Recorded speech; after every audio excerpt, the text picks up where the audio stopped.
learn about another voice and culture of Taiwan with We Love Hakka. 现在就让我们一起加入客家风情，大家来讲客家吧。During the Qing Dynasty, one of the first places Hakka people settled in was the Danshui area.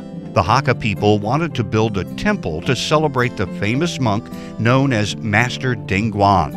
At the age of 17, he reached enlightenment and performed many miracles throughout his life, as well as spread the teachings of Buddha throughout Tingzhou. After his death, he was regarded as a god. Taiwan has two Dingguan Buddhist temples, Yinshan Temple in Danshui and Dingguanan in Changhua. They have 190 years of history and are Class II national monuments. Yinshan Temple has many delicate carvings, as well as a complete record of how the Hakka people of Tingzhou traveled in Taiwan. Hello everyone, welcome back to another edition of Talk About Hakka on Icrt. Hello， 大家好，我係阿邊個 Leo。Hello, 你好，大家好，我係 Joseph Ling. Teacher Leo here is going to teach us a little bit about history, and we talk about, Hakka immigrating to Taiwan, and we know there's a big population of Hakka in the 桃園、新竹、苗栗 area. 我們通常講到客家文化，可能會帶到就桃竹苗這一區。其實新北市這邊也很多哦，是哦。客家人來到台灣的時候，有些部分是從那個淡水灘水這個地方來登陸。所以淡水這周邊其實有些地方客家人也蠻多的。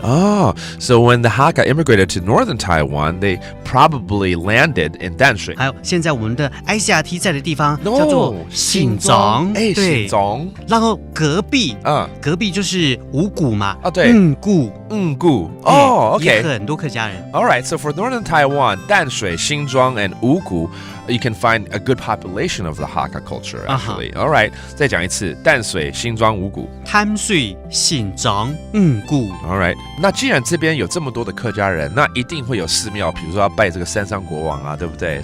可能有了，但是我知道有一個比較有名的。是哦，還有另外，那就是在那個淡水區這裡有一個叫做元山寺，它是拜天廣佛。天廣佛就是定光佛他是一位在宋朝時期的一個得道的高僧，他長期就是在汀州那一帶來弘法，所以對於當地的客家人有很大的影響。All right. So there's a lot of history. This, of course, originates from China and whatnot.